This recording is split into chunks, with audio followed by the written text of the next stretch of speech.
Hey, how's it going? How are you? So I popped a post up yesterday just saying three of the important things that I see as balancing hormones. You know, cleansing, balancing your macronutrients, and adapting to stress. And it's funny, I've been getting a few messages about the adapting to stress. You know, what does adapting to stress mean?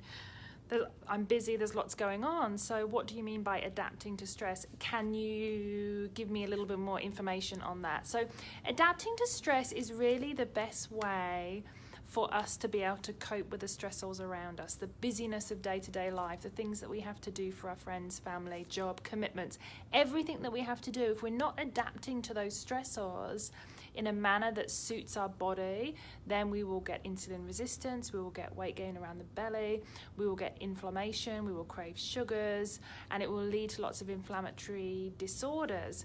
So adapting to stress really means you can't control people, places, or things. You can't control things around you. You can't control what's thrown at you at work. There are lots of things that are out of your control. So adapting to stress is really about what you do to enable your body to come down from stress. Now, if you've got low cortisol, adapting to stress is very, very difficult. So if you've got low cortisol, you might find yourself, when you get in sticky situations, crying, feeling overwhelmed. You know, if something goes wrong, you might start crying. If you're finding it difficult to park the car, you might start crying. If someone gets angry at you, you might start crying. You're kind of like crying, overwhelmed feeling when your cortisol is low. When your cortisol is too high, it's like kind of hyperactiveness. You know, you're kind of like buzzing. You're going from task to task to task to task to task. You feel like everyone's idiots. You're irritated with idiots, and you're just do like this. You feel like and you've got lots to do, but you're kind of buzzing, so you're hyper, and then you crash. In both of these states, it's really difficult for our bodies to effectively adapt to stress. When we adapt to stress, it will resolve a lot of these problems. And there are supplements you can take to adapt to stress, but really, I have to tell you, the most important way to adapt to stress is lifestyle. And you can't stop all this crazy stuff that you're doing, but what you can do is take that time to allow your body to adapt. And it's amazing. Even the small things will help your body to adapt to stress, because every time you adapt to stress, you're telling your body, you're telling your nervous system, you're telling your brain, everything is okay, I am safe. And as soon as your whole body thinks that you are safe, your digestion will work, your thyroid will work, your blood sugar will balance, your hormones will balance. So it's about your body feeling like it's safe, because stress equals danger. That's what your body thinks. Stress equals danger. So as long as you think your body knows that you're safe, you'll be able to do all these functions. You'll know that when you're stressed, you get constipated, you might get bloated, you might get reflux. When you're stressed, you might get headaches. When you're stressed, you might cry. When you're stressed for a long period of time, you might get heavy, painful periods. So high and low at the same time. It can happen, but kind of, okay, so what's a really differential? It can be high and low at the same time. Some people get low cortisol in the morning, very, very fatigued, very low blood sugar in the morning, feeling cold in the morning, maybe craving sugars through the day. Then at night, the cortisol might go up. So you might find that you're a bit hyperactive. So the best thing for you in the morning, if you're feeling really tired and you might have that low cortisol, honestly, I've been doing this recently and it's been helping, because my cortisol is at the lower end. Salt in water, a lot of salt, half a teaspoon in a large glass of water first thing in the morning helps to energize your adrenals and buffer your cortisol, and just helps you to cope with what's going on. It really does work. And it helps you to adapt to stress. So adapting to stress is really telling your body it's safe.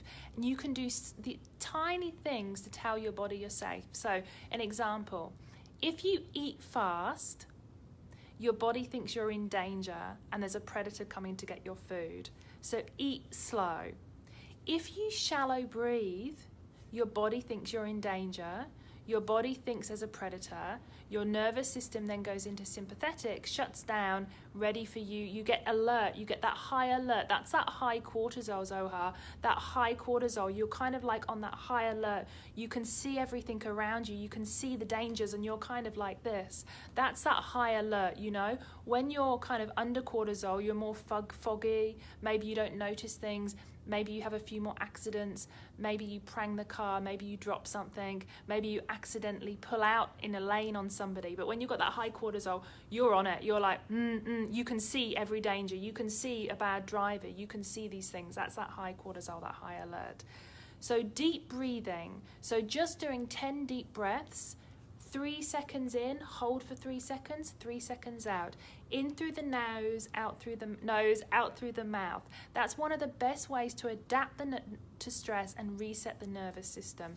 Eating slowly, chewing your food slowly is one of the best ways to tell your body you are safe. I look at my cats, and I've got one cat that just wants to eat the other cat's food. So my poor cat Dude, who is scared of Izzy, she eats so quickly because she's scared, she's fearful, so she eats so quickly. So her nervous system, she's on high alert all the time, thinking that this other cat's a predator and is going to take her food.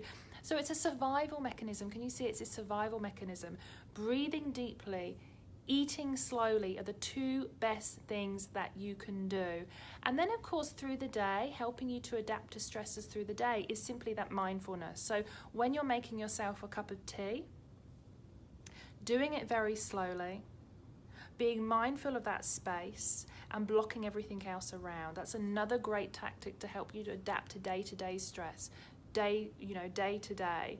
If you're finding everything's very busy, you're the only person that can kind of slow that time, slow the clock down. You're the only one that can take time out.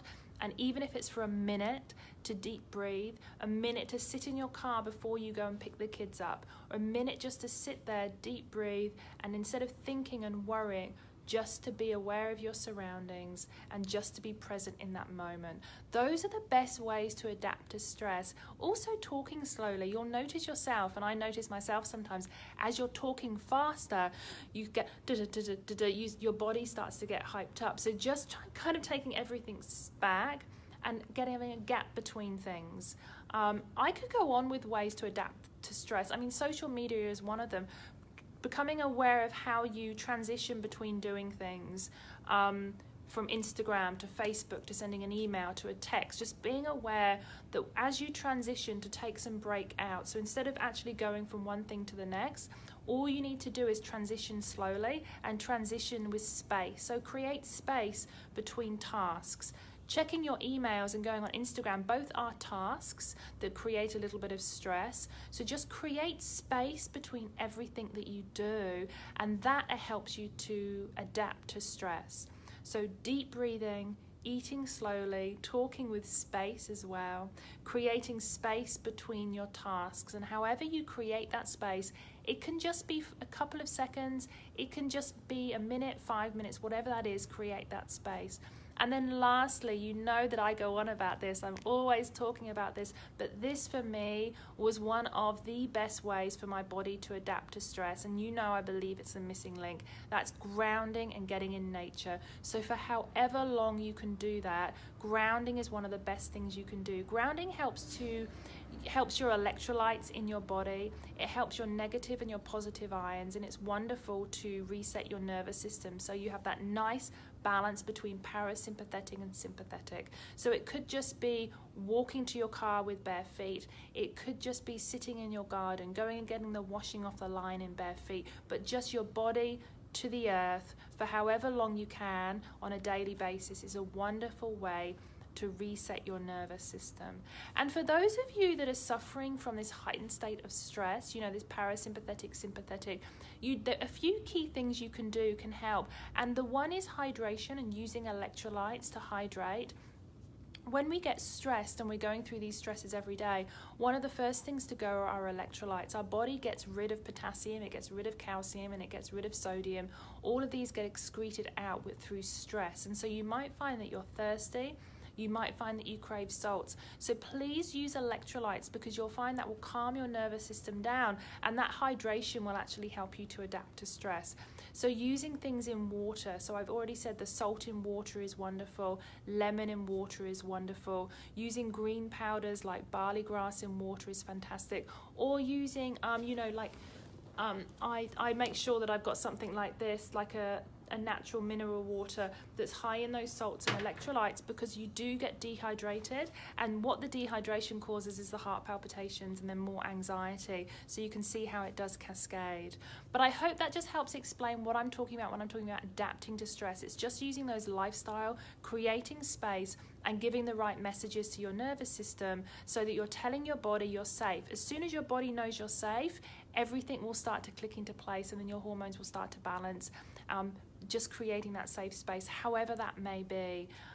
So I hope that helped you. It was just a few little tips on how to use lifestyle methods to adapt to stress. So thanks guys, have a great day. Bye bye.